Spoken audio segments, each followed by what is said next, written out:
having now traded for Sam Darnold, if a quarterback the caliber of Fields is sitting there at 8, do you think Carolina takes him? Man, that is a fascinating question. And you like how I'm using words to try to procrastinate with my answer? I have no idea. But you've got to consider it, right? Like number 8, Justin Fields is there. You're a team that, I mean, I get the intrigue of Sam Darnold, but ultimately, like, we've seen more from Sam Darnold than we have from Justin Fields in the NFL, and generally the rule of thumb there is that the mystery is intriguing. So I don't know, man. I think they have to really consider if he's there at 8. If he falls to there, one has to also assume that there will be teams looking to trade up to get him.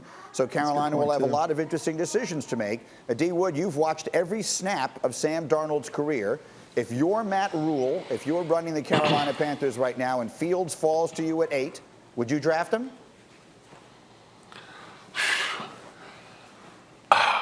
I think you do. I think See? That's the one position you got. That's the one position you got to try to solve. You got to keep throwing darts at it to try to figure the quarterback situation out. And I get it. I understand that they traded for Sam Darnold and gave up a 6, a 2, and a 4 next year. I get all of that. But when you got an opportunity to get another highly graded quarterback and a guy in Justin Fields who's, very talented, man, why not? Why not go for it? You figure everything else will sort itself out as far as those two battling at the quarterback position.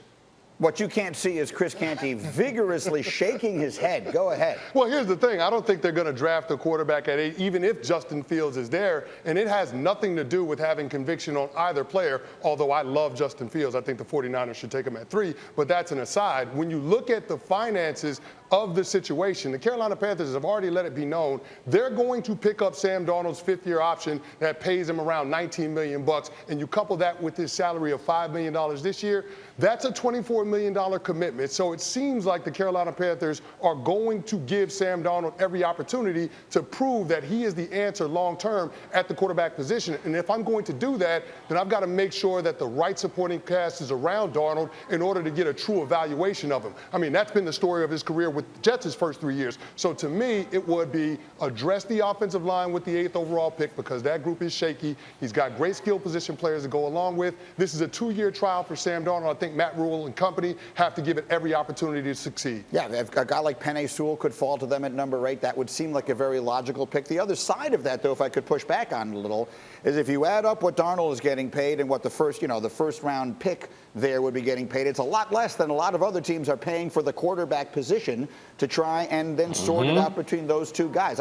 You think money is the big factor, or do you think the belief in Darnold is the big factor? Well, I think the evaluation of Darnold is the big factor. Yeah. And so if you're Matt Rule, it just makes sense with your quarterback making below market money. It makes sense to try to use those resources that you're saving at the position and put it in other areas of your team. And again, coming back to seeing what Sam Darnold is going to be capable of the next couple of years. I would trade back a spot or two. If you're Carolina and you get there and Fields is still on the board, there's going to be teams out there that are going to want to come up. New England, Denver, maybe some others. I think trading back would be a real possibility.